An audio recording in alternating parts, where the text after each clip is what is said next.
یہ 14 فروری 2019 کی بات ہے۔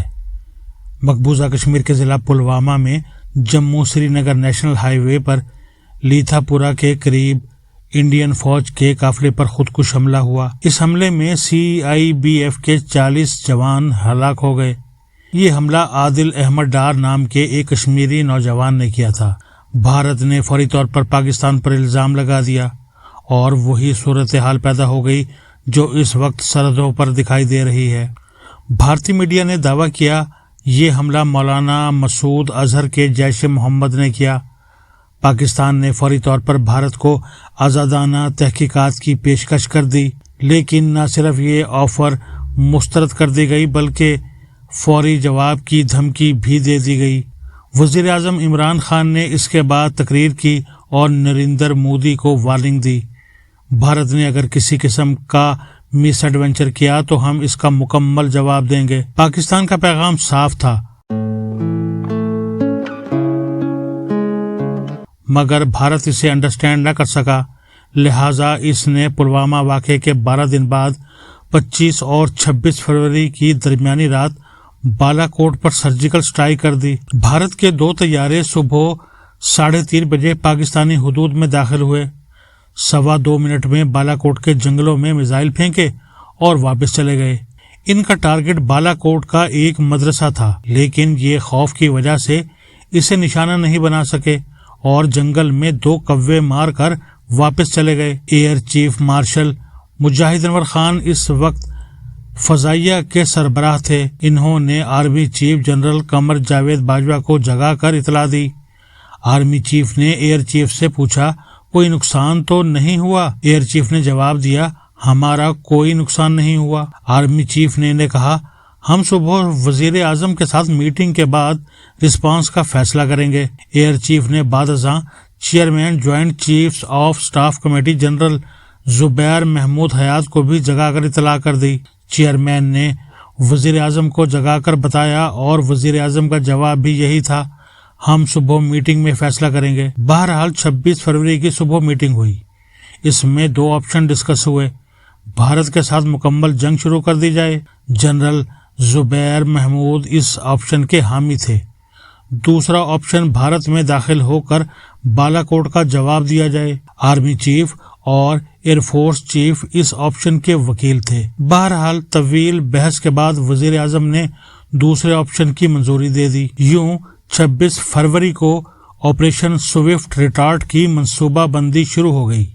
پاکستان نے سوئفٹ ریٹارٹ کے ذریعے رات کی بجائے دن کے وقت اور ایک کے بدلے بھارت کے 6 مقامات کو نشانہ بنانے کا فیصلہ کیا۔ اس زمانے کے DG ملٹری آپریشن اور ڈائریکٹر ملٹری آپریشن نے GHQ میں یہ پلان بنایا۔ یہ دونوں آفیسرز اس وقت بھی فوج کا حصہ ہیں اور لیفٹیننٹ جنرل کی حیثیت سے اہم پوزیشنز پر تعینات ہیں۔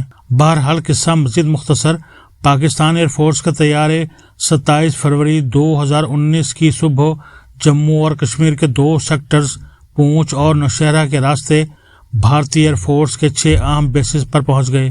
یہ مقامات نادیا، لاما جہانگیر، کوری، راجوڑی سیکٹر، بھمبر کا علاقہ، ہمی پور تھے۔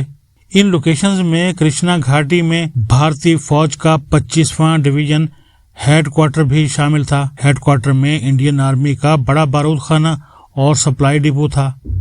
بھارتی army chief general Bipin Rawat اس وقت اس ہیڈ کوارٹر میں تھا۔ اس نے 26 فروری کو سرجیکل آپریشن کی نگرانی اس ہیڈ کوارٹر سے کی تھی۔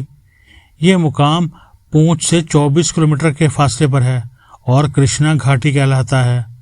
پاکستانی طیارے ٹارگٹس پر پہنچے، مقامات کو لاک کیا، ان کی تصویریں لیں اور پھر ان ٹارگٹ سے 500 میٹر دور عمارتوں اور آبادی سے فاصلے پر میزائل داغ دیے۔ بھارت کے 6 مقامات پر خوفناک دھماکے ہوئے۔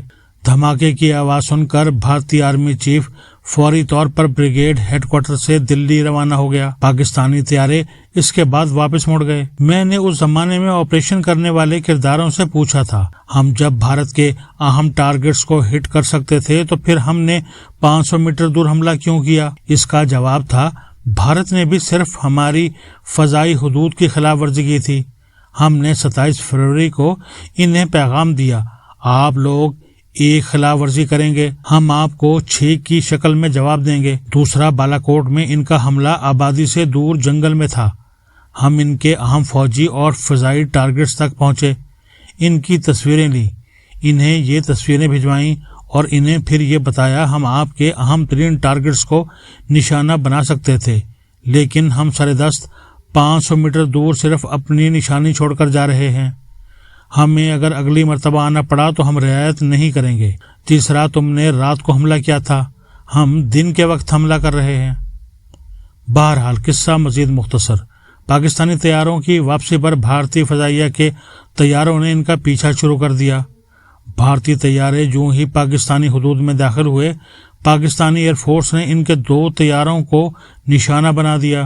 ایک طیارے کا ملبہ بھارتی سائڈ پر گرا، جبکہ دوسرا طیارہ MiG-21 پاکستانی حدود میں گر گیا۔ اس کا پائلٹ ونگ کمانڈر ابھی نندن تھا۔ بھارتی طیارے پر 4 عدد Su-30 میزائل لوڈ تھے، مگر ابھی نندن انہیں استعمال نہیں کر سکا۔ یہ میزائل آج بھی پاکستان کے پاس موجود ہیں۔ دوسرا MiG-21 طیارہ انڈین حدود میں گرا، جبکہ بھارت کا ایک ہیلی کاپٹر اپنے ہی میزائل کا نشانہ بن گیا اور اس میں سوار 6 افسر اور جوان ہلاک ہو گئے۔ یہ پاکستان کی بڑی کامیابی تھی۔ Army chief general Qamar Javed Bajwa کو اس کامیابی کے فوراً بعد امریکی سینٹ کوم کے جنرل جوزف ووٹل کا پہلا فون آ گیا۔ اس کا کہنا تھا، جنرل آپ لوگوں نے بڑے میچور طریقے سے بدلہ لیا، ہماری خواہش ہے یہ معاملہ اب اس سے آگے نہ بڑھے۔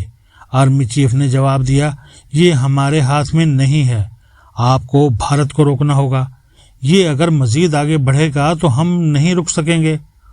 اسے بتایا گیا، ہم ایک میزائل کا جواب 2 میزائلوں سے دیں گے۔ اس شام پارلیمنٹ کی سیکیورٹی کمیٹی کا اجلاس تھا۔ آرمی چیف پارلیمنٹ کی طرف روانہ ہونے لگے تو انہیں فون پر بتایا گیا، بھارت رات 9 بجے پاکستان پر برہموس میزائلوں سے حملہ کرے گا۔ BrahMos medium range cruise missile ہے، بھارت نے یہ روس کی مدد سے بنایا تھا، چنانچہ اس کا نام بھارتی دریا برہما پتر اور روسی دریا موسکا کو ملا کر برہموس رکھا گیا۔ آرمی چیف نے فون پر SPD کے چیف کو آرڈر دیا، آپ فوری طور پر انڈیا کے 5 ایئر بیس میزائلوں سے لاک کر دیں۔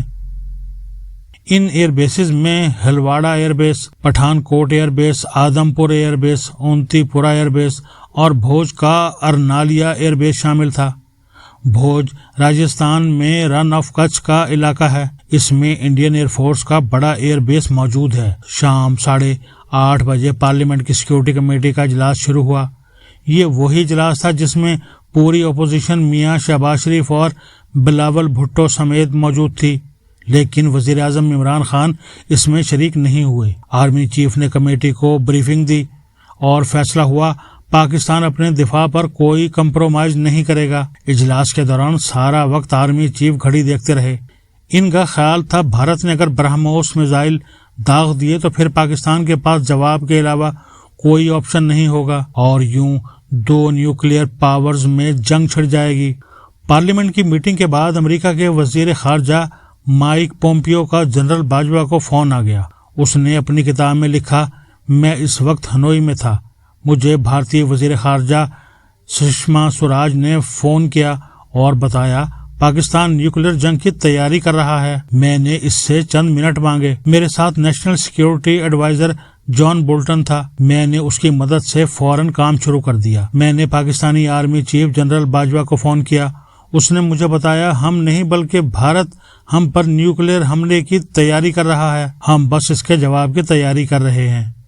میں نے فوری طور پر دلی اور اسلام آباد میں اپنے لوگوں کو ایکٹیو کیا اور انہوں نے رات بھر کی مشقت کے بعد دونوں ملکوں کو یقین دلایا تم میں سے کوئی نیوکلیئر جنگ کی تیاری نہیں کر رہا، تم اپنے آرڈرز واپس لے لو۔ یوں ایٹمی جنگ ٹل گئی، ورنہ اس رات بہت بڑا حادثہ ہو سکتا تھا۔ امریکی وزیر خارجہ کی مداخلت کے بعد پوری دنیا سے پاکستان کے دوستوں کے فون آنے لگے، سعودی عرب بھی مذاکرات میں شامل ہو گیا اور UAE بھی۔